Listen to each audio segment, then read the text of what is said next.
Hey everyone, it's another beautiful day. আর আজকের দিনটা শুরু এখান থেকে। তো সকাল সকাল ঘুম থেকে উঠে প্রথমে বিছানার চাদরটাকে চেঞ্জ করে নিয়েছি, কারণ অনেক দিন ধরে চাদরটা চেঞ্জ করা হয়নি। তারপর একটু স্কিন কেয়ার করে নিয়ে এবার বসবো পড়তে। আর আজ হচ্ছে আমার মেন্স প্রিপারেশন ডে 2। প্রথমে পড়বো কম্পিউটার, আর আজ পড়বো ইন্টারনেট অ্যান্ড ইটস সার্ভিসেস। তো আমার বানানো নোটস থেকে আর বই থেকে প্রথমে পড়ে নিয়েছি, আর তারপর যে জায়গাগুলো আমার একটু প্রবলেম হচ্ছিলো সেগুলো ক্লাস দেখে ক্লিয়ার করে নিয়েছি। আর তারপর চ্যাপ্টারের শেষে যে কোয়েশ্চেন ব্যাংকে কোয়েশ্চেনগুলো থাকে সেগুলো সাথে সাথে সলভ করে নিয়েছি। আর এগুলো করতে করতে পুরো সকাল শেষ।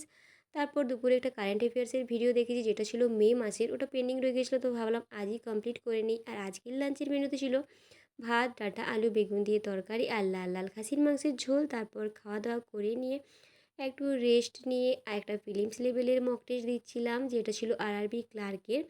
আর এখন যেহেতু এক্সামের একটু দেরি আছে, তো আমি ফোন থেকে বেশি প্র্যাকটিস করে নিই। একদম এক্সামের টাইম এলে আমি কম্পিউটার থেকে দিই। তাছাড়া আমি ফোন থেকেই বেশি অভ্যস্ত। আর এটার স্কোরটা আমি তোমাদের সাথে অন্য ভিডিওতে শেয়ার করব। আর এই ভিডিওটা যদি তোমাদের ভালো লাগে তো লাইক করো, আর চ্যানেলটিকে সাবস্ক্রাইব করবে। আর সকলে ভালো থেকো, সুস্থ